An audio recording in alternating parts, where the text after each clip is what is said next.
How's it going, guys? It's Isaac here bringing you ICBA Season 2, Week 2. This week we're going up against Jacub, as always. Green Bay Pikachus, very good pal, very nice person in general.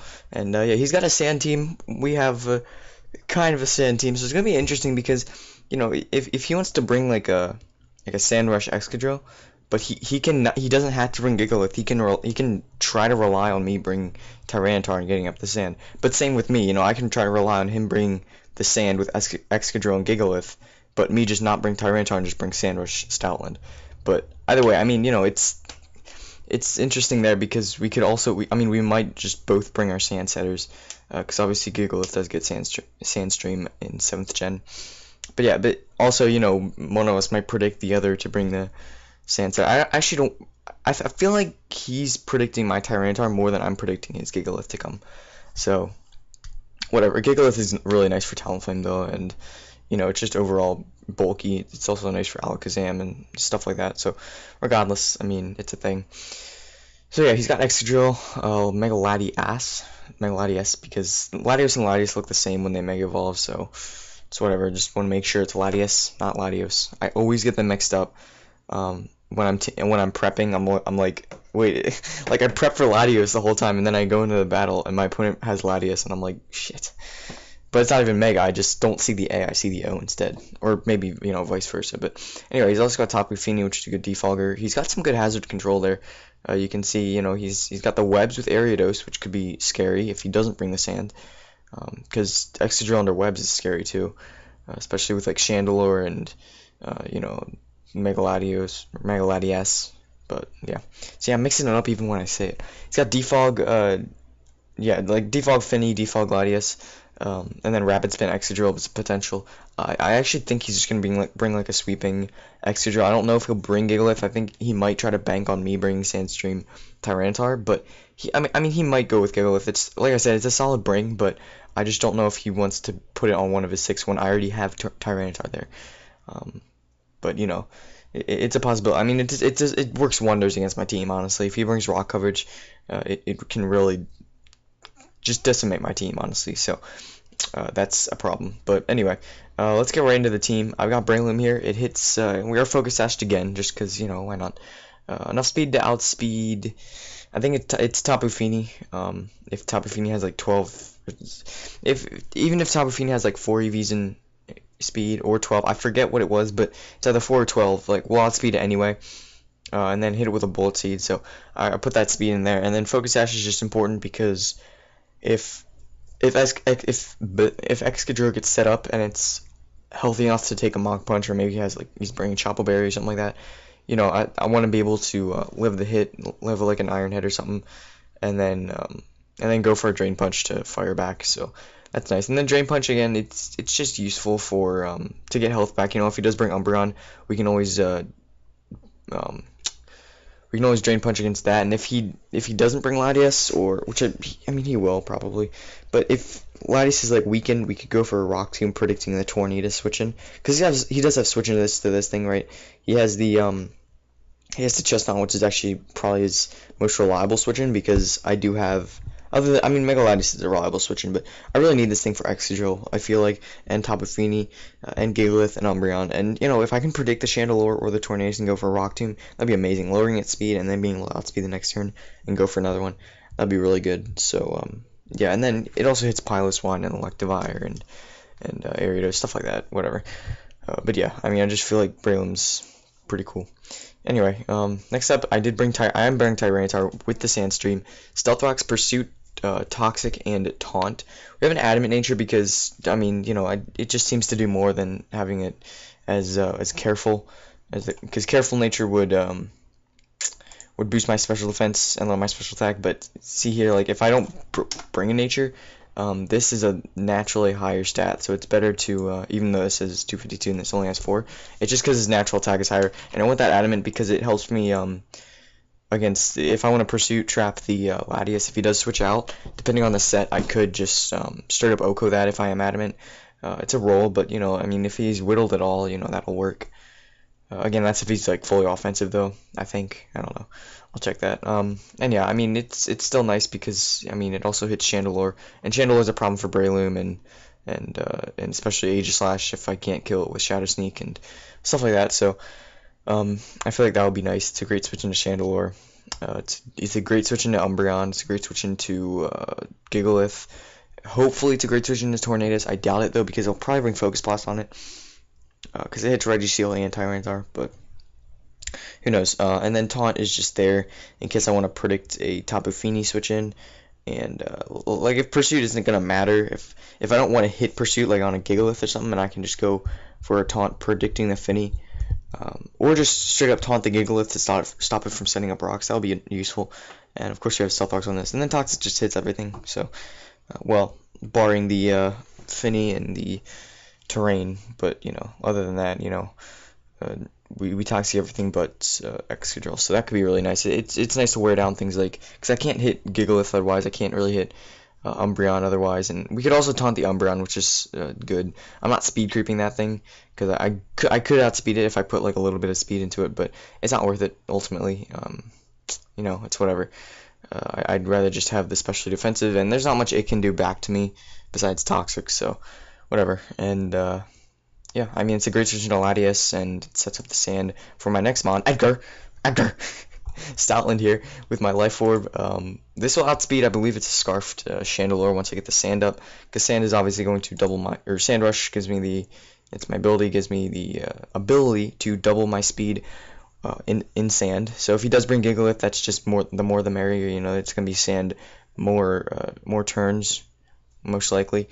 Because every time he switches in, it'll get up sand. Every time Tyranitar switches in, it'll get up sand. So stuff like that. And then yeah, we have I wish like sand would stack. Like that would be really cool. Like if it's like double sandstorm, Sand Rush would quadruple your speed. That would be funny. But yeah, no. So yeah, we have superpower just to hit the we have superpower to hit the Excadrill, the Gigalith, and the Umbreon. That's really important to hit those guys. Frustration, once the team's already gen, so if you didn't know, once you trade a mon, it'll reset. No matter how happy it is, it'll reset to 70. I think that's what I've heard. So I just need to make it unhappy with me until it absolutely hates me, and then I'm gonna go frustration, because the max happiness is 255, and that's obviously not how much power return has, because at 255 happiness, return only has 102 power. But if you have base 70 speed, if you have 70 happiness to start, it's easier to get frustration than return, because you're gonna need for frustration, you're just gonna need to make it unhappy with you, and there's like a method to do that and stuff, and I can do that in game. But there's you can do that. It'll only take 70 points to get to 0. Whereas if you want to get return to get a max happiness, it'll take like, was it 185? Yeah, it'll take 185 points to get there. So obviously, I mean, frustration, it's just a better, it's less time consuming. So, but yeah, I gotta make sure to do that before the battle. But I have time, so whatever. And then Crunch hits Chandelure and Mega Latias, that's really useful. And then Aerial Ace I wanted for the Chestnut. So, I mean, this thing, once I get up the sand, and if I can outspeed his entire team, I mean, again, Sand Rush Excadrill, if he brings it, will be a problem. We'll have to scout for that, because if he has Mold Breaker, it'll show it no matter what, and every time he switches in, and then we'll know he doesn't have Sand Rush. Mold Breaker could be nice, because then he could hit the Vikavolt with EQ, I guess, but I think Sand Rush is the better bet for him, just in case I do bring T-Tar. So, yeah, this is the shit. Hopefully we can put in work with the Stoutland. So we have Vikavolt with our Agility, Thunderbolt, Bug Buzz, and Energy Ball. Energy Ball with the Z move. We should be able to OHKO the Excadrill. Actually, it's tough. He'll probably bring HP investment if he's bringing the Sand Rush, because he'll like EV it to outspeed. I don't know, like Scarf. Yeah, not even Scarf. You'll probably EV it. Excuse me. You'll probably EV it to outspeed like a max speed Talonflame, and then with that, like once the sand is up, and with that he'll have a lot of HP left. So I don't think, or HP investment with the EVs and stuff. So if I get the Excadrill whittled at all, Z Energy or Bloom Doom should definitely take it out. But besides that, I mean, we'll probably need to get it whittled. So. Who knows? And then we have, I mean, Bug Buzz plus T-Bolt pretty much hits the rest of his team. Z Energy Ball is also useful for Gigalith. If I know that I can take out Excadrill with a regular Energy Ball, I'll just go for that. against it, and I'll use the Bloom Doom against Gigalith. But we also have to watch out, you know, if Gigalith doesn't bring Sandstream, it's most likely Sturdy, or I guess it would have to be Sturdy in that case, so we definitely have to watch out for that. Make sure, because if I go for Bloom Down, it brings him down to Sturdy, and then he Stone Edges me, probably takes me out, and that would be really bad. So, anyway, yeah, and then Max Speed. This actually will speed tie with a Max Speed Latias, Max Speed Mega Latias, and yeah, that's once I'm at +2, obviously, once I get the agility up. And I didn't want to go Jolly, so I just figured, you know what, let's just try to speed tie it. Whatever, you know. It might try to outspeed like a modest Alakazam, and in that case, we'll be able to outspeed it, but whatever. I mean, if we can speed tie, we can speed tie. That'll work. He probably doesn't want to have Latias in on this thing, but I'm hoping late game this thing can be able to sweep there. We just have to get a lot of things whittled, and that's what Stealth Wax is for. So yeah, next up is Golden Eagle, our Aegislash. Shuckleberry, because Excadrill is a problem, and you know, I learned that once you're in attack form and you go for Substitute or Sword Stance, it doesn't change you back to the Shield form. It keeps you. The only time you turn back to King's form or to the Shield form is if you go for King Shield, and I didn't know. I thought it was just any status move, but no, it's just King Shield is when you turn back. So that's something to learn. And so, but yeah, I mean, basically, with this amount of HP, we'll be able to we'll be able to live. We're speed creeping in Umbreon, by the way, because if we, you know, I think naturally outspeed us. So if we can outspeed that thing, go for Brick Break, that'll be lovely. Whereas it's probably gonna bring Foul Play or some kind of dark move that'll hit us hard. So if we can outspeed that, then that'll be great. But yeah, I mean, generally Aegislash, or generally Tapu Fini would be a good switch into Aegislash. However, we can live any one hit from that thing and get behind a sub as long as it's not invested. Only thing is if it goes for taunt, that's annoying, and we can't outspeed it, so oh well. He's got some, like our team's like pretty slow when it comes to our offense. Like we have Aegislash, but it's slow. We have Breloom, but it's pretty slow.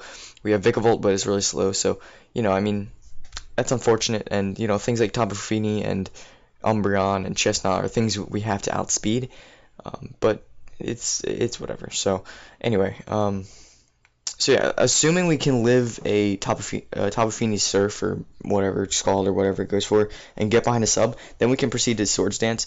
He can still taunt me behind a sub, which is annoying, but if he doesn't bring taunt, if he brings like Defog, Surf, Moonblast, and Nature's Madness maybe, but that would be bad. But anyway, if he, like Ice Beam, for example, I don't know why he'd bring Ice Beam, but if he does that, maybe Calm Mind, then we can set up a sub, go for Sword Stance, and then try to Shadow Sneak it to death. Maybe we'll scare it out or something, but yeah, we also have a Sugarberry because if we're not behind a sub, we can kind of bait that extra drill to stay in, and we can go for a Brick Break, because he's definitely bringing extra drill, there's no doubt. I mean, that thing completely wrecks my team.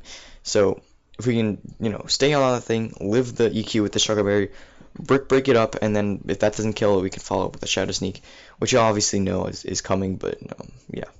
We can also set up this thing really well on Chestnut, which is beautiful. Barring it, yeah, I mean, well, we should be able to outspeed that thing, so, you know, that's nice. We might be able to set up on Tornadus, depending on, it'll probably bring knockoff, but if it doesn't, if it brings like Focus Blast, U-Turn, Hurricane, and something for, I don't know, something.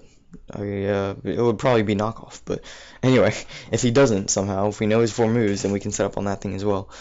We can probably set up on Gigalith, so there's a few things that we could, you know, try to, and same with Latias, even if you bring Shadow Ball, he probably won't stay in on us, because he knows that won't kill if we're in shield form, and, I mean, he doesn't want to get hit with a strong, you know, Shadow Ball if we are bringing it, which we aren't, but he still doesn't want to stay in on us, unless we're, like, really low, and he knows we can take us out, or he can take us out, so.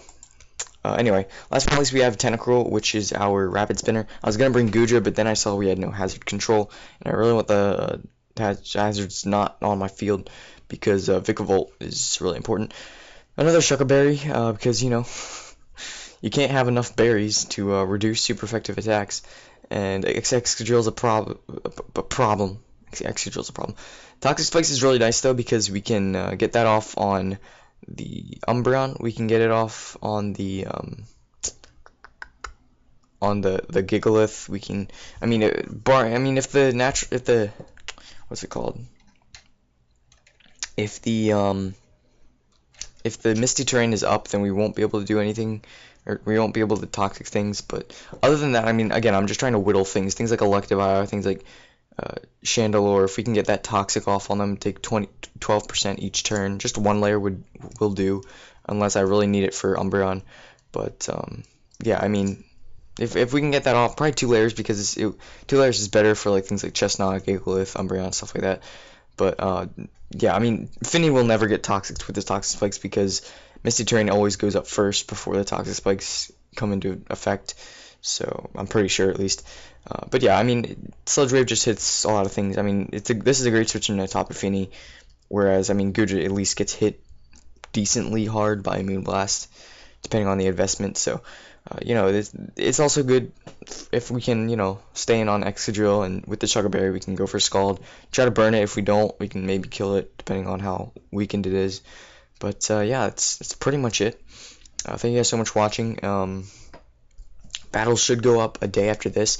Week 1, I had them go, like, Team Builder and Battle went up really late on Monday, which is the usual uploading day for battles, and the Team Builder is supposed to be on Sunday. But just because I didn't have anyone who could get me the thumbnails for at the time, because I don't have Photoshop or anything.